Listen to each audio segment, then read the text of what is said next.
first with defensive line coach Larry Knight, and we'll open it right up to questions for Coach Knight. Please raise your hand in Zoom for a question.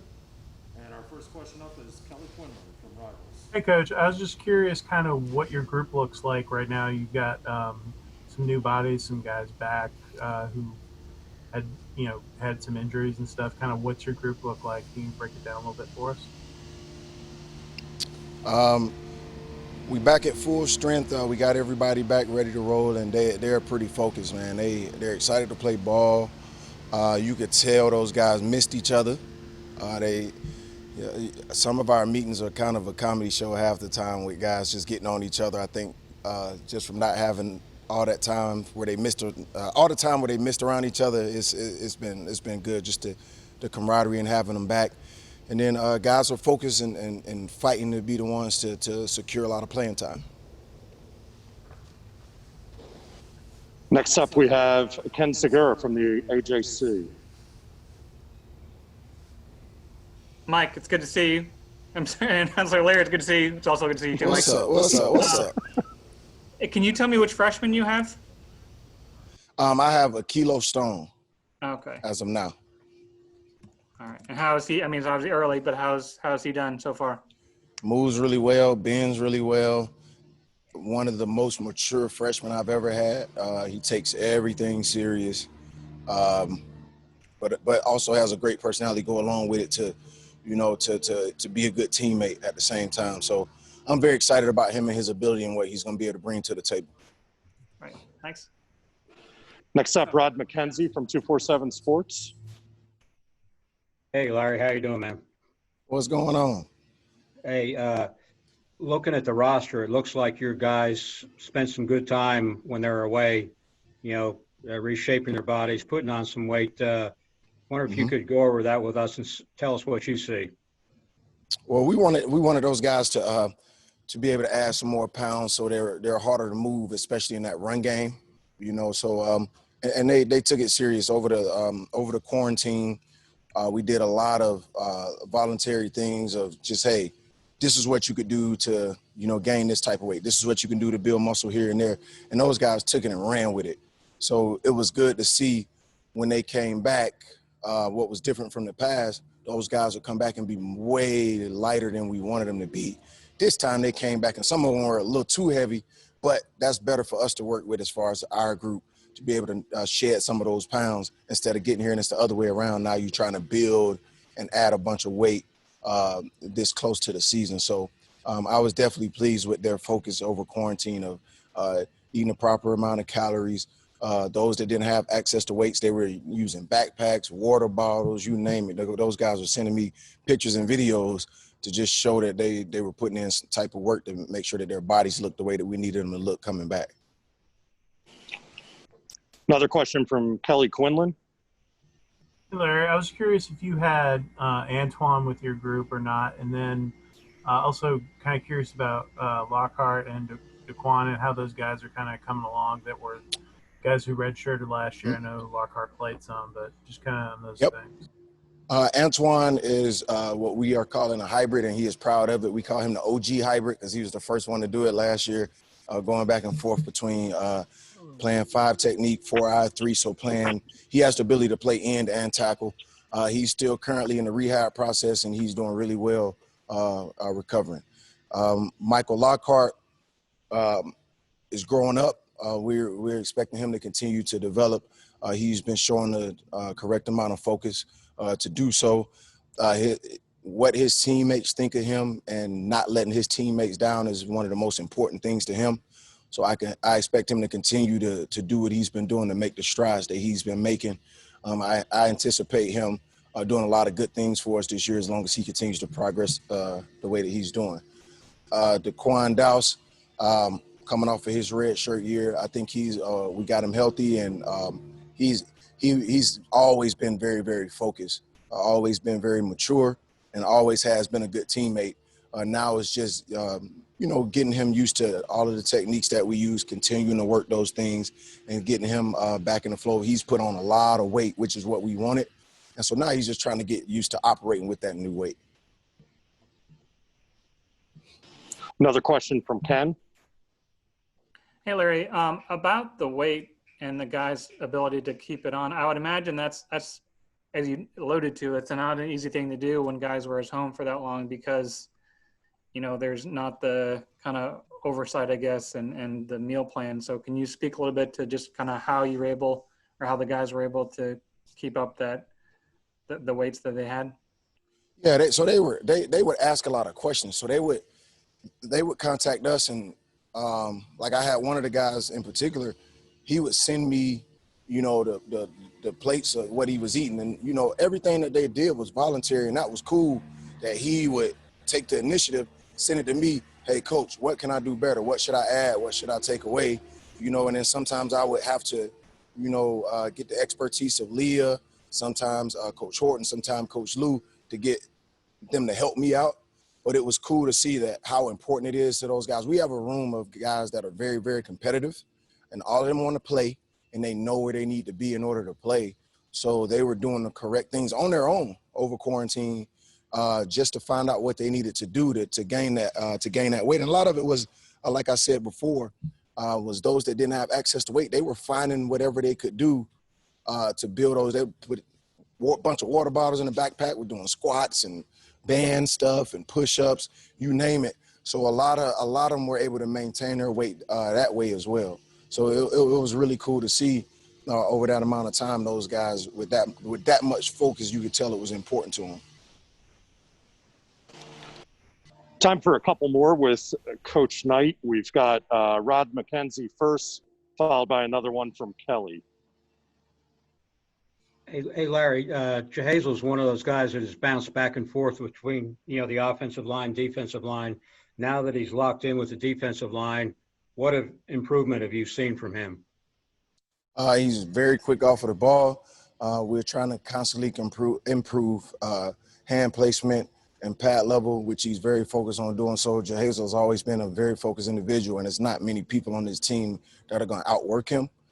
So no matter what the technique flaw may be, I know that he's going to work his hardest to correct whatever that technique flaw may be. And that's my favorite thing about him. And you see the improvements every day. And I think by the time we get towards the beginning of the season, it'll be even better. And I keep an eye on him during the season, because what I expect from him is for his technique and everything to continue to improve as we get further and further along into the season. I think he's just going to continue to get better and better and better just because of his focus.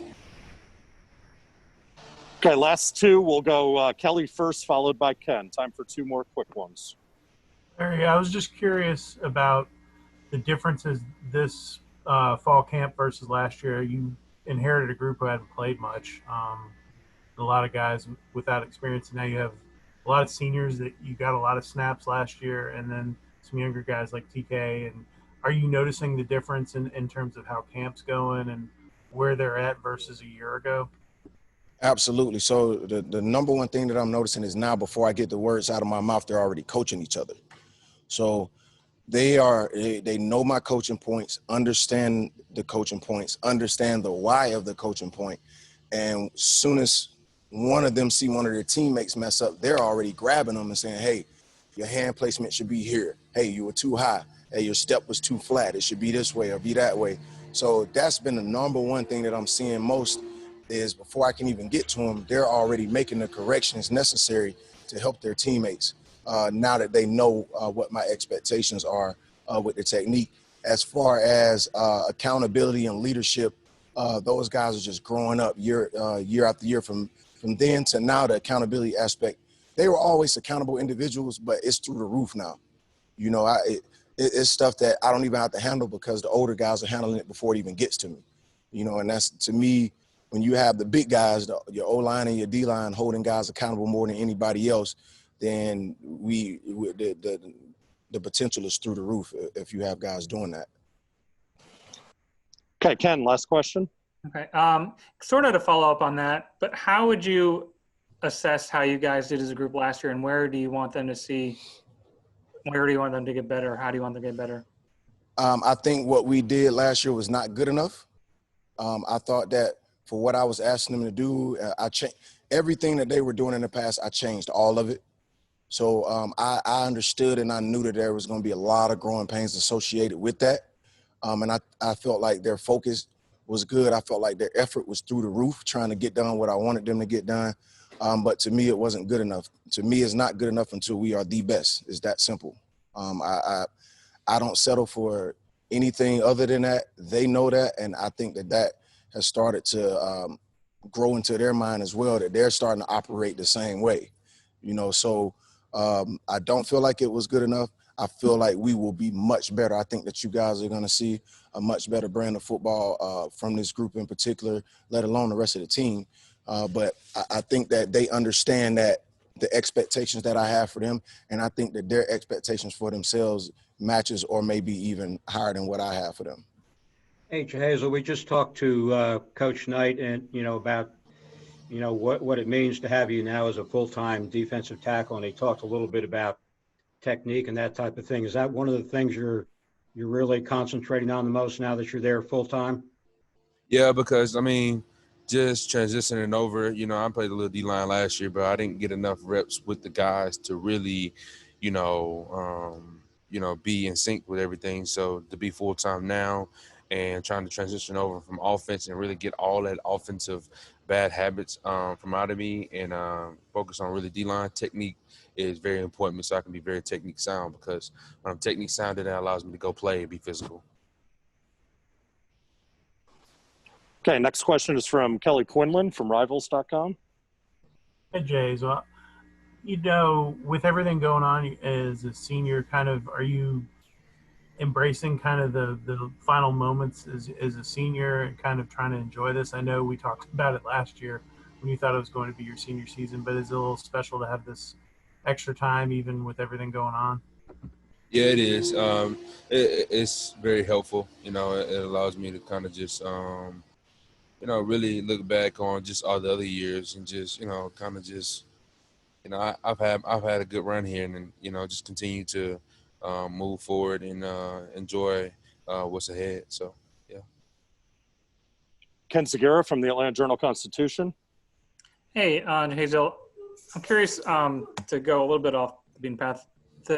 Obviously, the coronavirus and its spread and that sort of thing is obviously a big topic of conversation in college football. And I'm curious, it sounds like, what Tech is doing has been really good, but I'm curious, what sort of concerns do you have about, being in a college campus and playing against other teams and that sort of thing as the season gets closer? I really don't have too many concerns, honestly. I think that, as a team, we're doing really good with taking our safety precautions. Coach Collins has done a great job of just putting everything and establishing everything in place for us to be fully protected. And, it's all up to us to continue to follow protocol.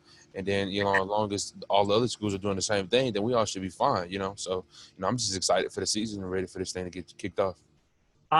Yeah, can you just describe what the last several months were like for you? Obviously unprecedented for everybody, but how did you manage, and kind of what kept you going? That's what was it like being where you were? Last several months were actually decent. I actually did not go home, and I wanted to stay from going home.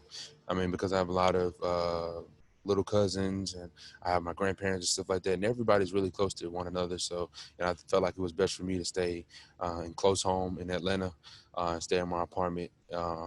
And over the course of the few months, I went and I trained at a place that was just very private, very to yourself. We wore our mask, we took safety precautions, and we were good. We came in 5 days out of the week. We worked hard. We went home, and on the weekends, I stayed in. I watched TV, I slept, I rested my body, and did the same thing over and over. Then we got to camp. We got to going to work out and stuff again, and, follow the protocols Coach Collins set in place, and everything was fine. Coach Knight was saying before about how I asked him about how he thought last year went and, what he wants more from you guys. And I'm sure you've heard it, but he thought you guys could do better. It wasn't good enough. As you experienced, playing on the line, what was it like for you, and where did you feel like we've got to do better at this? Well, let me just first of all say that, those standards that Coach Knight feels like, those come from the seniors and just our team ourselves. We are not happy with how we performed last year.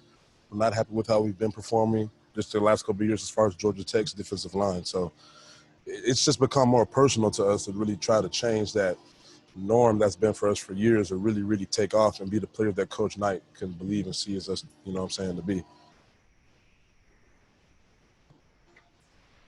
Next question. Okay, go ahead. No, go ahead, Chris. But I was just saying, I do agree with him in that we kind of, you know what I'm saying, underperformed. But I think definitely, like he said, you know, we've taken a lot of extra strides. You know, definitely a lot different defensive line compared to last season. Next up, Kelly Quinlan from Rivals.com.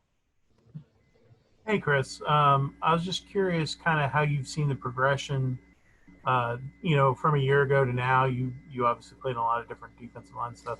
Just the comfort level from the guys and how quickly you guys have kind of gotten started being able to do stuff versus a year ago. Yeah, it's way more comfortable. You know, now it's no longer, you know, just trying to follow X's and O's. I could play within the scheme of the defense. You know what I'm saying? So whether that be aligning certain ways or cheating certain ways, just when you are more comfortable with something, you've done it before, you know, you can maneuver your ways around it by still doing your job, but by being the playmaker too. And I think we're all going to benefit from that. Rod McKenzie, 247 Sports. Hey, Chris. I imagine as a senior, you're a little disappointed you don't get to play Georgia, but maybe one of the positives is the way they, you know, added games and ACC teams that you probably wouldn't have played before. Now you get a chance to have maybe a wider, varied schedule. How do you look at that, and how do your teammates look at that? We're excited. I mean, we take every opponent with extreme respect and prepare for all of them just the same. You know, me personally, I'm excited to play my old high school teammate Chase Bryce at Duke and see what he does at Duke. You know, since he's transferred, and just some other players I grew up with in Little League. But other than that, yeah, we're just going to prepare all the same, treat all teams with respect. Anybody can get beat on any given day, so it's not going to change how we work or how we approach each Saturday. Another question from Ken Segura from the AJC. Hey, Chris, to kind of follow up on what you were saying about, you know, last year and feeling more comfortable, what were some things as you look back at it that, you know, we didn't do this well, and I know we can do it better because of, you know, X, Y, and Z? Well, I know for one thing, I feel like as a line, we didn't completely in totality know the full scheme of the defense, like just learning football, learning back sets, learning different depths of running backs or tight end wings, you know, all of those different things in a defensive lineman's mind to change, you know what I'm saying, how I may move or do whatever. So just having that awareness and wherewithal, Coach Knight's really been harping on teaching us the whole scheme of the defense, not just our jobs. So when you learn every different angle, you know what I'm saying, you kind of learn how you could fit in and make your plays here and there while we're still playing within the scheme of the defense. Another question from Kelly Quinlan. We saw obviously you've made the switch to Brandon's old number. Can you just talk about the I guess feeling you have getting that number from Coach and kind of carrying that responsibility going into your senior year? Yeah, I haven't had a coach care or love for me this much since my high school coach, Mickey Kahn. It's like, you know, it's emotionally like a lot, but just knowing that he cares about me enough and he knows that was like, you know what I'm saying, one of my closest friends to give me his number, it means a lot. It's not just for cameras, it's not just for show. You know, Coach Collins, I feel like he really cares and knows, you know what I'm saying, how much our team, not just me, was affected by it. So I think the team, not only myself, feels good just knowing it's a 90 around. You know what I'm saying? So I wear it with honor every day, and I'll kill myself at practice every day just going hard because I just know, like, you know what I'm saying, he's not getting another chance, another snap. That's how I've been looking at everything. So it's a huge blessing and a huge honor. He was an amazing player. So I just try my best every day to be just like him, if not better. You know what I'm saying? Time for a couple more, starting with Ken Segura from the AJC. Chris, yeah, I did want to ask you about, like, how did you find out you got, and was it all like in your mind, I'd like to wear it if I can? Coach Collins actually brought it up to me first, and I was a little apprehensive because I wasn't sure how, Miss Greer would take it. That's his mother. So, but I asked her, and she seemed like she was fine with it. Because I was really apprehensive about it for a minute, just because of the pressure and trying to live up to it. His parents just seeing that number 90 again, but in a different jersey. But I just had to change my mindset to it. Like, I'm doing it all just to uplift his name and uplift his number with everything that I do, literally. So it's been great. I'm not running from it. I wear it every day with pride. I got his number also tattooed on me on my birthday. So it's not just on my jersey. You know what I'm saying? It means a lot to me. And I'm going to keep working and keep practicing hard and giving my all to the Yellow Jackets and everybody as long as I got this number on. Last one for the day from Rod McKenzie. Hey, Chris, we hear a lot of talk about, how players have changed and that type of thing. Coach Knight, have you seen any changes from him from year 1 to year 2? Yeah, he's got a lot shorter temper, I think. Yeah, so he's not so much lenient on the simple mistakes, the mental, lapses. He's wanting to be more, sharp and quick with that, especially with techniques coming in year 2, especially for older guys. So he's not Coach Knight's still Coach Knight. I love Coach Knight, but he definitely expects more from us because, as he should, it's our second year in the defense. So that's the only difference. He's still the same coach. He's still running after us and all.